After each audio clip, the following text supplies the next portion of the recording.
இந்த ஐபிஎல் சீசனில் எந்த அணி பிளே ஆஃப் சுற்றுக்கு செல்லும், நடக்க போகிற ஃபஸ்ட் மேட்ச்சில் எந்த அணி வெற்றி பெறுவதற்கான வாய்ப்பு இருக்குது, அது சொல்ல முடியுமான்னு கேட்டிருந்தாங்க. 8 கிரகங்கள் பயிற்சியாகின்றன, அது என்ன செய்ய காத்திருக்கிறது அப்படின்னு பார்த்து, கிரக பயிற்சினால் என்ன மாதிரியான பலன்கள் இருக்கும் கிரிக்கெட்டில் அப்படின்னு பார்த்தீங்கன்னா, இந்த மாதிரி கிரிக்கெட் ப்ரிடிக்ஷன்றது கொஞ்சம் டஃப்பாகவே இருக்கும்.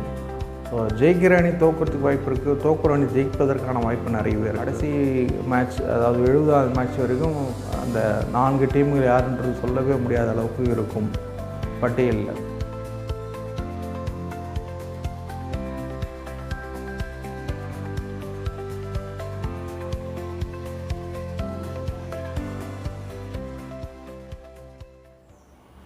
அனைவருக்கும் வணக்கம்.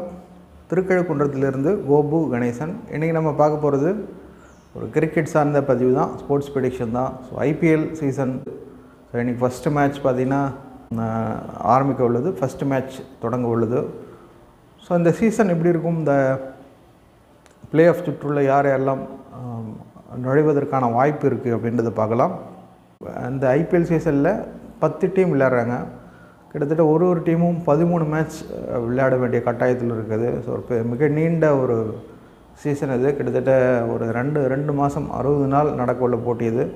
2 மாதமும் பார்த்திங்கன்னா கோச்சாரங்கள் எப்படி இருக்குது பார்த்திங்கன்னா, நிறைய பொசிஷன் மாறிட்டே இருக்குது.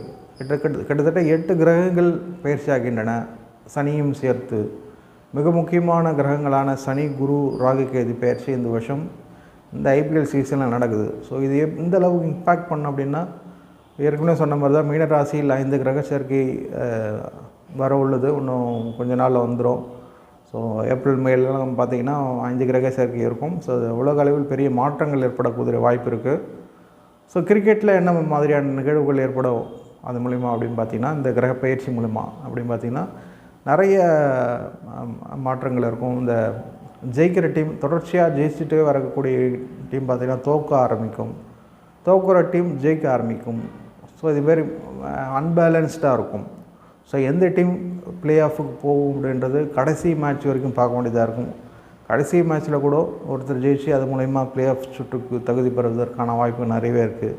எப்படியும் அந்த ஃபஸ்ட்டு 4 டீமில் தான் வந்து பிளே ஆஃப் சுற்றுக்கு போகிறதுக்கான வாய்ப்பு இருக்குது. அந்த ஃபஸ்ட்டு 4 டீம் யாருன்றது டிசைட் பண்ணுறது பார்த்திங்கன்னா கடைசி மேட்ச் வரைக்கும் போகும். ஸோ அந்தளவுக்கு இந்த முறை கிரிட்டிக்கலாக, குரூஷியலாக இருப்பதற்கான வாய்ப்பு நிறையவே இருக்குது. கணிப்பதுன்றது கொஞ்சம் சிரமமான, கஷ்டமான விஷயம்.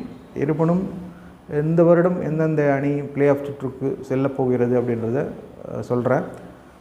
அதுக்கு முன்னாடி நிறைய பேர் கேட்டிருந்தாங்க, இன்றைக்கி match prediction, first match prediction சொல்லுங்கள் அப்படின்னு. ஸோ இது வரைக்கும் பார்த்திங்கன்னா எந்தெந்த அணியில் ஸ்குவாட் மட்டும் சொல்லியிருக்காங்க. ஸ்குவாட் எடுத்து பார்த்தாக்கா ஒரு டீம்லேயும் 22 பேர் இருக்காங்க. ஸோ 22 பேரில் எந்த 11 பேர் விளையாட போகிறாங்கன்றது தெரியாது. எல்லா டீம்லேயுமே சரி, கேப்டனே ஒரு சில டீமில் இப்போ தான் லேட்டஸ்ட்டாக தான் அறிவிச்சிருக்காங்க. ஸோ அப்படின்றப்போ அந்த 11 பேர் யாருன்னு தெரியாமல் எந்தெந்த பிளேயர்ஸ் நல்லா விளையாடுவாங்க, எந்த டீம் நல்லா ஜெயிக்கும் அப்படின்றது சொல்கிறதுன்றது அவ்வளோ சிரமமான விஷயம், அவ்வளோ லேசான விஷயம் கிடையாது. ஸோ 11 பேர் கொண்ட குழு ஒரு தெரிஞ்சால் தான் அந்த 11 பேரில் யார் நல்லா ஆடுவாங்க, ஸோ அது மூலயமாக அந்த அன்றைக்கி வெற்றி வாய்ப்பு இருக்கா இல்லையான்றது சொல்ல முடியுமே தவிர, எந்த 11 பேர்னு இப்படி எடுக்க முடியாது இல்லைங்களா. ஸோ அதனால் ஒரு 5 மேட்ச் வரைக்கும் என்னுடைய பதிவுகள் வராது. ஸோ ஃபஸ்ட்டு 5 மேட்ச் வந்து பார்க்கலாம், அனலைஸ் பண்ணலாம், எந்தெந்த டீம் எந்தெந்த பிளேயர்ஸ் 11 பேர் வச்சுட்டு விளையாடுறாங்கன்றதை எடுத்துகிட்டு அனலைஸ் பண்ணணும். ஸோ ஃபஸ்ட்டு 5 மேட்ச் என்னுடைய ப்ரெடிக்ஷன் இது வராது. ஸோ அதுக்கப்புறம் அந்த 11 பேர் தெரிஞ்சிடுச்சு அப்படின்னா அதிலேருந்து நம்ம எந்தெந்த பிளேயர்ஸ் நல்லா விளையாடுறதுக்கு வாய்ப்பு இருக்குது, ஸோ அதன் மூலிமா அந்த டீம் ஜெயிக்கிறதுக்கான வாய்ப்பு இருக்குன்றத சொல்ல முடியும். அதுக்கப்புறம் அந்த பெரிய மாற்றங்கள் இருக்காது. அது மட்டும் இல்லாது பெரிய மாற்றங்கள் எதுவும் இருக்காது. அது மட்டும் இல்லாது இம்பேக்ட் பிளேயர் மெத்தட் இருக்கா இல்லையான்றது ஒன்றும் டிசைட் ஆகலை. ஸோ இம்பேக்ட் பிளேயர்ஸு யார் எடுப்பாங்கன்றதும் தெரியல. ஸோ அதுவும் சற்று குழப்பமான விஷயமாகவே இருக்குது. ஸோ இவ்வளோ நுணுக்கமான விஷயங்களும் சேர்த்து பார்த்து தான் நம்ம ஒரு ரிசல்ட்டை சொல்ல முடியும்.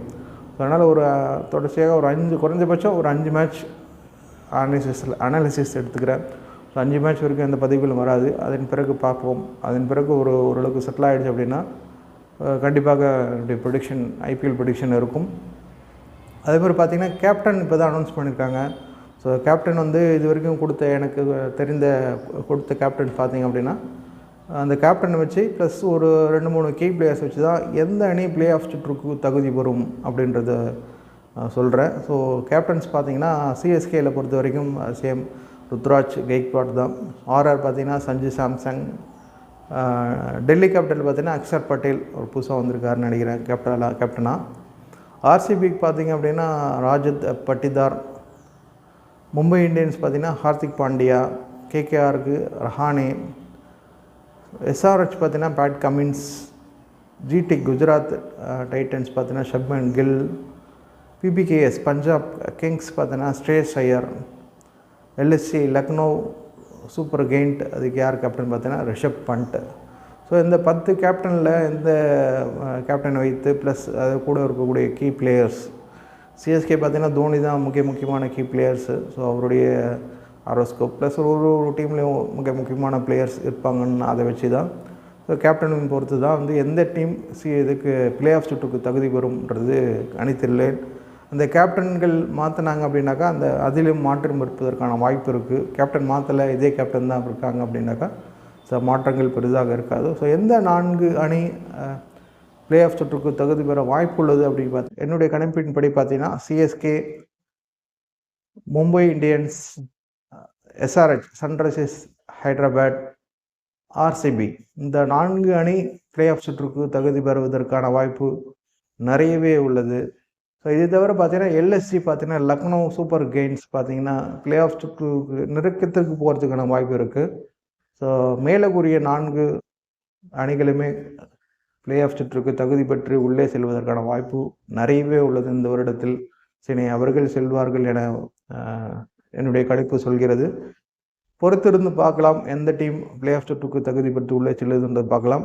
ஸோ ஃபைனலாக என்ன முடியும் அப்படின்னா ஐபிஎல் சீசனில் ஒரு 5 மேட்சுக்கு மேலே ஒரு 5லேருந்து ஒரு 7 மேட்சுக்குள்ளே என்னுடைய ப்ரெடிக்ஷன் எதுவும் வெளியில் வராது.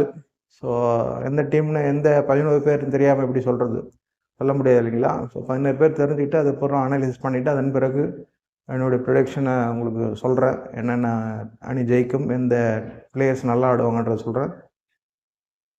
அதன் பிறகு நிறைய மேட்ச் இருக்குது இல்லைங்களா? கிட்டத்தட்ட 74 மேட்ச் இருக்குது. 74 மேட்ச்சில் ஒரு 5 மேட்ச்சு மிஸ் ஆகும். கிட்டத்தட்ட மீதி இருக்கக்கூடிய 65 மேட்ச் மேலேயே இருக்குது. ஸோ அதுக்கு உண்டான ப்ரெடிக்ஷன் கண்டிப்பாக வந்துடும். அது மட்டும் இல்லாத என்னுடைய இந்த சீசனில் இந்த கிரிக்கெட் ப்ரெடிக்ஷனில் ஐபிஎல் ப்ரெடிக்ஷன்றது என்னுடைய ஃபஸ்ட்டு ப்ரெடிக்ஷன் இது. ஸோ இதுக்கு முன்னாடி WPL, அதுக்கப்புறம் ஆஸ்திரேலியா டூர் ஆஃப் இந்தியா அது போட்டிருந்தேன். அப்புறம் ICC Champions Trophy, so India ஜெயிச்சிருக்கு, அந்த ப்ரெடிக்ஷனும் கொடுத்துருப்பேன். ஸோ இது ஐபிஎல் எடுத்திங்கன்னா இதான் என்னுடைய ஃபஸ்ட்டு ஐபிஎல் சீசனில் இதான் என்னுடைய ஃபஸ்ட் ப்ரெடிக்ஷன். ஸோ எப்படி இருக்குன்னு பார்ப்போம். உங்களை போல் நானும் காத்து கொண்டு இருக்கிறேன். ஸோ அந்த டீம் பிளேயருக்காக. ஸோ டீம் பிளேயர் கிடைச்சிடுச்சு அப்படின்னா கண்டிப்பாக என்னுடைய பதவிகள் தொடரும். மீண்டும் அடுத்த பதிவில் சந்திப்போம். நன்றி, வணக்கம்.